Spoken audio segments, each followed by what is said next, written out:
আমি আপনার এই বাড়ির চাকর, আর এই বাড়িতে যে রানীর মেয়ে এসেছে এর বিবাহ হবে চাকরের সাথে, একশো পুরুষের সাথে জেনা করবে না, এটা হতেই পারে না। আমি এখন নির্দিষ্ট মেয়েকে বিবাহ করবোই না। তিনি ঘরে প্রবেশ করে দেখছেন রানী নেই, কাজে বাইরে গিয়েছেন। সাথে সাথে একটা চাকু নিয়ে সেই শাহজাদির পেটটাকে চিরে ফেলে দিয়েছেন, পেট কাশি দিয়েছেন। মনে করছেন একে মেরে আমি এই দেশ থেকে দেশান্তর হয়ে যাবো। তাই করলেন, মনের ইচ্ছা অনুযায়ী শাহজাদির পেটটাকে চিরে দিলেন, চাকু দিয়ে চিরে দিয়ে সে রাজ্য ত্যাগ করে অন্য রাজ্যে চলে গেলেন। এইদিকে রানী এসে রেখে তার বাচ্চার অবস্থা নাজুক, খারাপ অবস্থা। কে করেছে দেখার বিষয়, তাকে সেবা যত্ন করে তার ওষুধ পানি করে সুন্দর করে আমার তাকে ঠিক করেছে। ওইদিকে চাকর অন্য রাজ্যে গিয়ে অনেক দিন যাব, অনেক টাকা পয়সা ইনকাম করে দেশে ফিরে এসেছেন। দেশে ফিরে এসে তিনি বাড়ি গাড়ি তৈরি করেছেন, অট্টালিকা তৈরি করেছেন সুন্দর করে রাজার মতো করে। অনেক টাকা পয়সা যেহেতু হয়েছে, রাজার মতো করে বাড়ি গাড়ি তৈরি করেছেন। এমন অবস্থায় তার অভিভাবকদেরকে বললেন যে আমি তো বিবাহ করি নাই, আমার একটা বিয়ের প্রয়োজন, একটা মেয়ে দেখো, যে মেয়ে হবে সুন্দর, অপমা সুন্দরী। দেখতে দেখতে এক পর্যায়ে ওই রাজার মেয়েকেই তার জন্য ঠিক করা হলো বিবাহের জন্য। কেন? ওই যে ফেরেশতা তাকে ভবিষ্যৎবাণী দিয়ে গিয়েছে, সেই অনুযায়ী কিন্তু কাজটা শিডিউলটা মিলে যাচ্ছে। সম্মানিত উপস্থিতি, বিষয়গুলো মনোযোগ সহকারে শোনার চেষ্টা করুন। বলছিলাম যে ওই চাকর যখন সম্বন্ধ দেখার জন্য ইচ্ছা পোষণ করলেন, দেখতে দেখতে ওই যে মেয়েকে তিনি পেটটা চিরে দিয়েছিলেন, সেই মেয়েকেই তার বিবাহের উপযুক্ত হিসাবে পাওয়া গেল। এরপর বিবাহ হয়ে গেল। বিবাহ হয়ে যাওয়ার পর সে তার স্ত্রীকে নিয়ে বাসগৃহে আসলো। বাসগৃহে আসার পর স্বামী স্ত্রী এক বিষয়ে যেতে গিয়ে তিনি দেখছেন তার পেটটা চিরা আসে। জিজ্ঞেস করলেন, বিষয়টা কি? তোমার পেট চিরা কেন? কি বিষয়? কি কারণটা কি? তোমার অ্যাক্সিডেন্ট হয়েছিল? তো বলছে, আর বললেন আমার বাড়িতে যে চাকর ছিল, আমি যখন যেই দিন হয়েছিলাম সেই দিন আমার পেটটা চিরে সে পালিয়ে গিয়েছিল, এই জন্য আজকে এই অবস্থা। সে চাকর বুঝতে পেরেনি আমার কপালেই সেটা চলে এসেছে। সে চাকর রানীকে ওই সাহেবজাদাকে বলল যে আমি তোমার বিষয়ে আরো দুটো কথা জানি। আচ্ছা তুমি বলো তো, তুমি কি 100 পুরুষের সাথে জেনা করেছো? বলছে, এটা আমার গণনা নেই, কত পুরুষের সাথে হয়েছে আমার গণনা নেই, মানে 100 হয়েছে এটা বাস্তব। এরপরে বললেন, আরেকটা বিষয়, তাহলে তোমার বিষয়ে আমি বাস্তব জানছি, সেটা হলো আমার যে দুটা মিলে গেল। আরেকটি হলো তোমার মৃত্যুকে একটা মাকড়সার কামড়ে। তো ঠিক আছে, তুমি চিন্তা করো না, আমি একটা অট্টালিকা তৈরি করব, বিশাল একটা অট্টালিকা তৈরি করব তোমার জন্য, খাস করে অন্দরমহল তৈরি করব, যাতে করে ওখানে মাকড়সা কি পতঙ্গ না যেতে পারে। তৈরি করলেন। তৈরি করার পর তার স্ত্রীকে নিয়ে খেলাধুলা করছেন।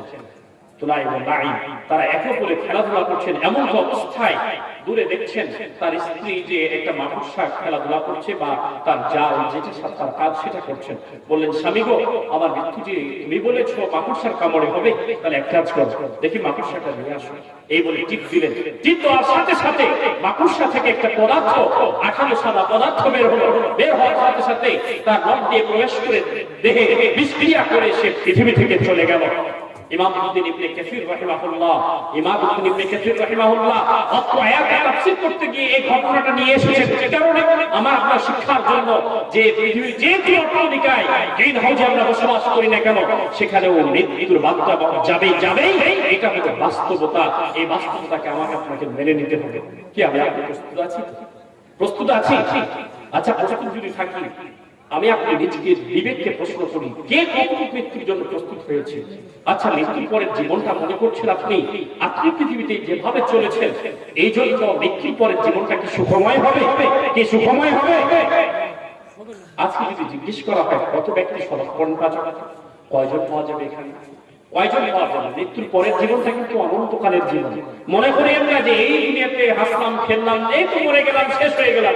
জি না, আপনি যে মনে করছেন আমি হাসলাম খেললাম মরে গেলাম শেষ হয়ে গেলাম, এমনটি বিষয় নয়।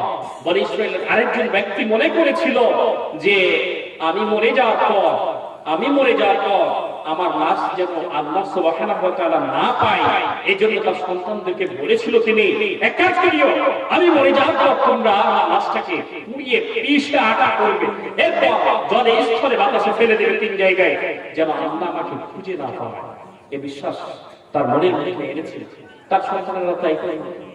তার যখন মরে গেল, তার দেহটাকে পুড়িয়ে পিষে আটা করে মাটিতে পানিতে বাতাসে ফেলে দিলেন।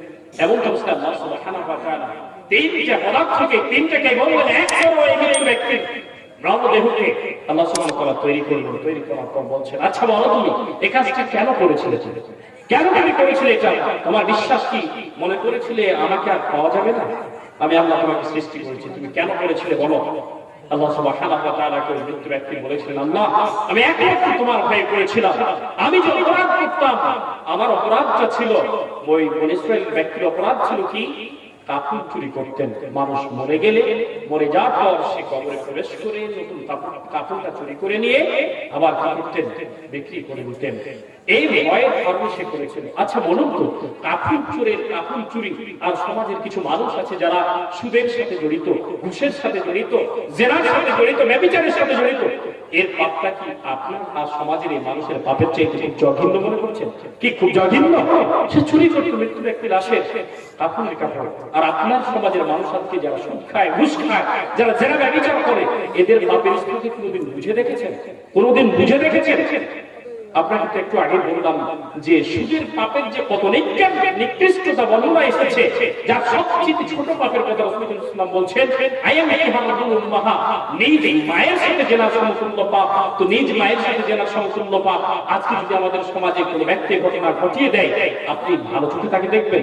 সবাই বলবেন এ বিয়াদব, একে তাড়াতাড়ি লাথি মেরে সাত সমুদ্র 13 নদী পার করে আসো। কি কথাটাই বলবো আমরা?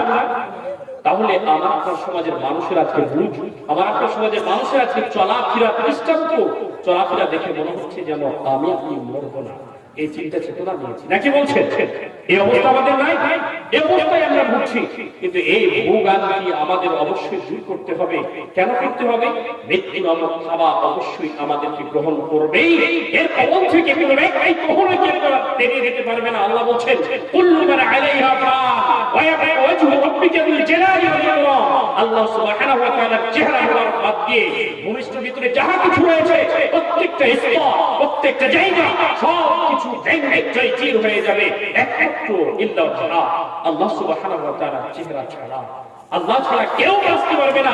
পৃথিবীতে রাজা ফিরা যেই যাই বলুন না কেন, আজকে মোদির কথা বলেন বা আমাদের দেশের শেখ হাসিনার কথা বলেন, রাজা এরা বাদশাহী পেয়ে মনে হচ্ছে যেন আর কোনোদিন ক্ষমতা থেকে নামবে না। কি কথা বাস্তব না? বাস্তব না? কিন্তু তাদেরও এই যে পৃথিবী থেকে নস্বাত হতে হবে, চলে যেতে হবে।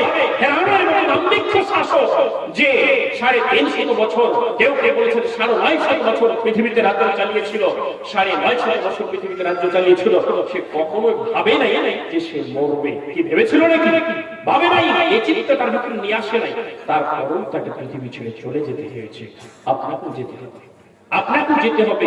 এই বিশ্বাস আপনার ভিতরে রেখে আপনাকে প্রস্তুতি গ্রহণ করতে হবে। আপনি মনে করছেন আমি মরবো না, এমনটি সিদ্ধান্ত আপনার একেবারেই বোকামি, একেবারেই বোকামি। পৃথিবীটা সুখের জায়গা নয়। রাসূল সাল্লাল্লাহু আলাইহি ওয়াসাল্লাম বলছেন, আদ-দুনিয়া খিদাউ ওয়া খিদাউ লা ইয়াদখুলুল জান্নাহ। ধোঁকাবাজ, দুনিয়াটা হলো ধোঁকার রাজ্য, আর ধোঁকাবাজ কখনো জান্নাতে যায় না। আপনার সমাজের মানুষ, আমার সমাজের মানুষ আজকে দেখছেন একটা কৃষক পর্যন্ত ধোঁকার আশ্রয় গ্রহণ করেছে। কিভাবে? বেগুন নিয়ে গেছেন বাজারে, যেগুলো সুন্দর সুন্দর বেগুন করে রাখছেন, পোকা লাগাগুলো তলে রাখছেন। মনে হচ্ছে মানুষ দেখে মনে করছে না বেগুনটা কত সুন্দর, সে আপনার বেগুনটা ক্রয় করছে। আপনি মনে করছেন যে আমি মনে হয় ভালো কাজই করলাম, এটা ভালো হয়েছে মনে করছেন। কি ভালো মনে করছেন? আপনার মেয়েকে দেখতে এসেছে, আপনার মেয়েকে দেখতে এসেছে বরযাত্রী, আপনার মেয়ে হয়তো দেখতে তেমন কি সুন্দরী নয়। আপনি কি করলেন? তার মেকআপ করলেন, এত সুন্দর করে মেকআপ করলেন। মেকআপের ফলে বর দেখতে এসে তো অজ্ঞান হয়ে গেল। এত বড় না সুন্দরী, বিবাহ করে নিয়ে গিয়ে বাসর রাত্রের পরে মুখ ধুয়ে দেখে দুনিয়ার পেটটাকে আমি বিবাহ করেছি। কি এরকম অবস্থা হয় না? হয় না? হয় না? কি আপনাদের সমাজে হয়নি? এরকম সমাজের মানুষ আশ্রয় গ্রহণ করছে। দুনিয়াতে মানুষ মনে হচ্ছে যেন দুনিয়াকে আঁকড়ে ধরে আছে, মনে করছে দুনিয়ার সবকিছুই আমার জন্য। জিনা ভুল সিদ্ধান্ত। রাসূল করিম সাল্লাল্লাহু আলাইহি ওয়াসাল্লাম বলছেন, পৃথিবীর মানুষ শুনো, বনি আদম শুনো, মাত্র 3টা জিনিস তোমার জন্য, এটা মনে রেখো। কয়টা জিনিস বললাম? 3টা জিনিস তোমার জন্য, আমার জন্য, মাত্র 3টা জিনিস। তার মধ্যে একটি হলো রাসূল করিম সাল্লাল্লাহু আলাইহি ওয়াসাল্লাম বলছেন, যা আমি খাচ্ছি এটা আমার আপনার জন্য। আজকে আপনি আমি গোশ দিয়ে ভাত খেলাম, মাংস দিয়ে খেলাম, আমি আপনি আজকে সবজি দিয়ে খেলাম, যাই খাই না কেন এটা আমার আপনার জন্য। খাচ্ছি, দেহে উপকৃত করছে, দেহ আমার আপনার সুন্দর থাকছে। এরপর রাসূলুল্লাহ বলছেন, আমি আপনি যা পরছি, পোশাক যা পরছি এটা আমার আপনার জন্য। এই পোশাকটা আপনি আমি পরছি আমার আপনার জন্য। এরপর ইসলাম বলছেন নাম্বার 3, যেটা আমি আপনি দান করব। এই যে একটু আগে দানের কথা হলো না, অনেকে 10 টাকা 5 টাকা 1 টাকা তো দিয়েছেন, নাকি বলেন দিয়েছেন না? দেন নাই? কি দেন নাই? যারা না দিয়েছেন তারা কিন্তু চিন্তা ভাবনা নেবেন, শেষে দিয়ে দেবেন ইনশাআল্লাহ, নাকি বলেন? রাসূল কারীম সাল্লাল্লাহু আলাইহি ওয়াসাল্লাম বলছেন তিনটা জিনিস তোমার জন্য। নাম্বার 1, ভালো করে বুঝে দেখো, আপনি আমি যা খাচ্ছি এটা আমার আপনার জন্য, আমি আপনি যা করছি এটা আমার আপনার জন্য, আমি আপনি যা দান করছি এটা আমার আপনার জন্য। তার মধ্যে দুইটি জিনিস পৃথিবীতে শেষ হয়ে যায়, মানে যা খান তা পায়খানা হয়ে শেষ হয়ে যায়, হয় না? হয় না? তারপর আমি আপনি যা পড়ি এটা ইসলাম বলছেন এটাও শেষ হয়ে যায়। কিভাবে? আপনি একটা পোশাক পরেছেন, মনে করেন একটা জ্যাকেট কিনেছেন 5000 টাকা দিয়ে, এটা কি আপনি সব সময়ের জন্য বয়স শেষ হয়ে পড়বেন? বা একটা গেঞ্জি কিনেছেন 500 টাকা দিয়ে, মনে করছেন বয়স শেষ হয়ে যাওয়ার পর্যন্ত পড়বো, এমন কি হয়েছে? কেউ দেখেছেন? জি না। আস্তে আস্তে পুরাতন যখন হয়ে গেছে, যখন পুরাতন হয়ে গেছে, ওল্ড হয়ে গেছে, তখন সেটাকে কি করে দেওয়া, ফেলে দেওয়া হয়। তো দেখা গেল খাওয়া আর পোশাক এ দুটো শেষ হয়ে যায় পৃথিবীতে। থাকে কোনটা? আমল। আমল থাকে। অন্যটি আরেকটি হাদিস সহিহ ইবনে হিব্বানের মধ্যে আসছে, এই ভাই দাঁড়িয়েছেন কেন? বসুন, আমি শেষ করছি, আমি আর বেশি সময় নিব না, 1 ঘন্টা অলরেডি চলেই গিয়েছে। রাসূল কারীম সাল্লাল্লাহু আলাইহি ওয়াসাল্লাম বলছেন, সূরা পৃথিবীর মানুষ, সহিহ ইবনে হিব্বানের হাদিস 3107 নম্বর হাদিস, রাসূল কারীম সাল্লাল্লাহু আলাইহি ওয়াসাল্লাম বলছেন যে বনি আদমের সাথে 3টা জিনিস সাথে যায়। বনি আদমের সাথে কয়টা জিনিস যায়? 3টা জিনিস যায়। এরপর তার সাথে 3টা জিনিস দিয়ে ব্যাগ আছে, 2টা স্নান, 2টা জিনিস ব্যাগ চলে আসে। 3টা জিনিস কবর পর্যন্ত সাথে যায়। কয়টা জিনিস বললাম? 3টা জিনিস কবর পর্যন্ত সাথে যায়। এরপর ব্যাগ চলে আসে 2টা, অথচ 2টাকে আমরা বেশি ভালোবাসি, আর যেটা ব্যাগ আসে কবরে থেকে যায় আমার আপনার সঙ্গী সাথী হয়ে, সেটাকে আমরা অপছন্দ করি। কি কি জিনিস? রাসূল কারীম সাল্লাল্লাহু বললেন, নাম্বার 1, আপনার আত্মীয় স্বজন, আপনার পাড়া প্রতিবেশী, আপনার সন্তান, আপনার সন্ততি, আপনার ভাই, আপনার বাবা যারা জীবিত আছে আপনার সাথে কবর পর্যন্ত যায়। যায় না? যায় না? কি ভাই, যায় না? যায় না? আপনার দেশে যায় না? অবশ্যই কবর পর্যন্ত যায়। এরপর এটা ফিরে চলে আসে। এটা কি আসে? ফিরে আসে না? না সবসময় আপনার সাথে থাকে? থাকে কি? থাকে? থাকে না, চলে আসে। এরপর ধন সম্পদ আপনার সাথে যায়, ধন সম্পদ যা ছিল এগুলো সাথে গেল, এরপর সেটাও ব্যাক চলে আসে, সেটাও ব্যাক চলে আসে, ওগুলো আর থাকে না। এরপর সাল্লাল্লাহু আলাইহি ওয়াসাল্লাম বলছে ওয়ায়াবকা আমালুহু, আমলটা অবশিষ্ট থেকে যায়। অথচ আমলটাকে আমরা আপনার সমাজের মানুষ আজকে অপছন্দ করি। কি অপছন্দ করি না? আজকে এই যে মাজলিসে আছেন আপনারা, আজকে আপনি আলোচনা শুনবেন, এখান থেকে চলে যাবেন, চলে যাওয়ার সময় মাজলিস ভঙ্গের একটি দোয়া আছে না? নাই? মুখস্থ আছে? কি মুখস্থ আছে? আমার আপনার সমাজের মানুষের তো দোয়া শুধু মুখস্থ, আল্লাহুম্মা আমিন। আলেমেরা করবে দোয়া আর আপনার মুখস্থ শুধু আল্লাহুম্মা আমিন। এই অভ্যাস বা এই শিক্ষা কি ভালো? আপনি শুধু বললেন আল্লাহুম্মা আমিন। এখন ইমাম সাহেবের 5টা বেটা একটা প্রয়োজন হয়নি, একটাও বেটা হচ্ছে না, সে বলছে রব্বি হাবলি মিনাস সালিহিন, রব্বুল আলামিন আমার 5টি মেয়ে রয়েছে, একটা ছেলে দরকার, প্রতিপালক আমাকে একটা ছেলে, সৎ ছেলে দান করুন। আপনি বলছেন আল্লাহুম্মা আমিন, আল্লাহুম্মা আমিন, আল্লাহুম্মা আমিন, মানে কি করো? আল্লাহ তুমি কবুল করো। কাজটা ইমাম সাহেব একটা, আপনার এদিকে 5-5টা বেটা হয়ে মেয়ে একটাও নাই, আপনি বলছেন আল্লাহুম্মা আমিন, আল্লাহুম্মা আমিন, আল্লাহ তুমি কবুল করো, মানে আপনার বেটা হতেই আছে, আর এদিকে ইমাম সাহেব বেটি আছে বেটার জন্য বলছে। ইমাম সাহেব বলছে আপনি মেয়ের দরকার, আপনি মেয়ের কথা না বলে ইমাম সাহেবের টাকা বলছেন কবুল কবুল, শুধু আল্লাহুম্মা আমিন। এটুকু মুখস্থ থাকলে হবে? কি এটুকু থাকলে হবে নাকি? কি আপনার দেশের মানুষ মনে হয় আরো মুখস্থ করেছে নাকি? সম্মানিত উপস্থিতি, বলছিলাম যে আমল থেকে যাবে কবরে, তাহলে আপনাকে আমাকে আমল করতে হবে না? না হবে না? হবে না? মাজলিস ভঙ্গের কারণ আজকে এখান থেকে কয়েকটা কথা আপনাকে বলে দিচ্ছি। যেমন আপনি মাজলিস থেকে যখন বাসা যাবেন, মাজলিস ভঙ্গের একটা দোয়া রয়েছে। কি রয়েছে? সুবহানাকাল্লাহুম্মা ওয়া বিহামদিকা আশহাদু আল লা ইলাহা ইল্লা আনতা আস্তাগফিরুকা ওয়া আতুবু ইলাইক। যা কিছু এখানে আলোচনা হলো, পর্যালোচনা হলো, বলবি তুমি এর থেকে আমাদের ক্ষমা করে দাও, তুমি মহান পবিত্র, তুমি তো পবিত্র নও, দোয়া করতে হবে। এরপরে বাসায় চলে যাবে। রাসূল কারীম সাল্লাল্লাহু আলাইহি ওয়াসাল্লাম বলছেন আফদালুদ যিকরি লা ইলাহা ইল্লাল্লাহ, সব সময়ের জন্য, প্রত্যহের জন্য উত্তম জিকির হলো কি? লা ইলাহা ইল্লাল্লাহ আপনি পড়তে পড়তে গেলেন, মনে মনে পড়ছেন আর যাচ্ছেন, এরপর বাসায় যাবেন, ঘুমাবেন, ঘুমার আগে কিছু কাজ রয়েছে আপনার জন্য, সুন্দর করে ওযু করবেন, ওযু করার পরে আপনি সুন্দর করে সূরাতুল মুলক তেলাওয়াত করবেন, সূরাতুল মুলক তেলাওয়াত হলে ইখলাস ফালাক নাস তেলাওয়াত করবেন, আয়াতুল কুরসি তেলাওয়াত করবেন, সূরা বাকারার শেষে দুটো আয়াত তেলাওয়াত করবেন। এইভাবে আপনি ডান দিকে কাত হয়ে দোয়া, আমার দোয়া পড়ে আপনি ঘুমাবেন। এই যে আমলগুলো, এই আমলগুলো কাল কিয়ামতের দিন আপনার কবরে থাকবে, যার বাস্তব দৃষ্টান্ত আমি আপনি যদি সূরাতুল মুলক নামক কোনদিন পুরো সূরাটা পড়ে থাকি, তাহলে এর মর্ম, এর তাফসীর যদি পড়ে থাকি বুঝতে পারবো। সূরাতুল মুলক কোরআনুল কারীমের 29 পারার প্রথম সূরা। রাসূল করিম সাল্লাল্লাহু আলাইহি সাল্লাম বলেন, একজন ব্যক্তি বনী ইসরাঈলের একজন ব্যক্তি তার জীবন দশার কথা বলছেন যে একজন ব্যক্তি সূরাতুল মুলক না পড়ে কোন দিনের ধরে ঘুমাতেন না। আমি এখানে কেন গেলাম আপনাকে বুঝানোর জন্য যে আমল কবরে থাকবে, কেমনে থাকে, কেমনে কাজ করে, এটাকে একটু বুঝানোর জন্য।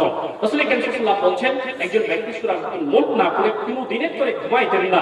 প্রতিদিন সূরাতুল মুলক পড়তেন, এরপর ঘুমাইতেন। কেন ঘুমাইতেন? সূরাতুল মুলক পড়ে আল্লাহ সাল্লাল্লাহু আলাইহি ওয়াসাল্লাম বলেন, কোন ব্যক্তি যদি সূরাতুল মুলক পড়ে ঘুমায় তাহলে তার কবরের আযাব আল্লাহ maaf করে দেবেন। সুবহানাল্লাহ। তো এই ব্যক্তি তাই করতেন, প্রতিদিন একবার সূরাতুল মুলক পড়তেন, এরপর ঘুমাতেন। হঠাৎ করে একদিন সে মারা গেছে। মরে যাওয়ার পর তার কবরে চারদিক থেকে লেলিহান শিখা, জাহান্নামের অগ্নিশিখা চলে আসছে।